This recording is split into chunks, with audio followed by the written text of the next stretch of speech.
पाणी 4 कप चहा होणार त्याच्यामध्ये हाफ कप जास्त पिण्यापेक्षा कमी प्या पण चांगलं प्या.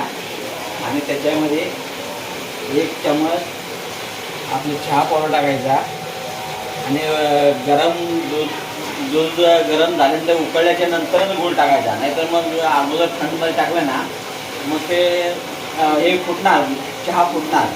तर चहा पाणी दूध हे सर्व उकळल्याच्या नंतरच गूळ टाकायचा.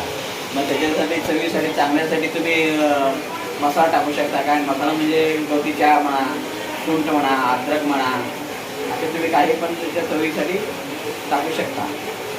आणि हे एकदा करून पिऊन बघा.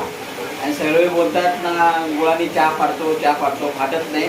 पण दूध उकळल्याच्या नंतर, पाणी उकळल्याच्या नंतर गूळ टाका, मग ते फाटणार नाही. व्यवस्थित चहावर लागेल आणि टेस्ट पण येईल. थोडंसं वेळ त्याला उकळवा. आता गरम करताना हे उकळलेलं आहे, उकळतं आहे. उकळल्याच्या नंतर मी गूळ टाकू शकता. म्हणजे काय थंडमध्ये टाकलं ना मग चहा फाटतो. हे गरम झाल्यानंतर टाकल्याच्या नंतर मग ते चहा फाटणार नाही.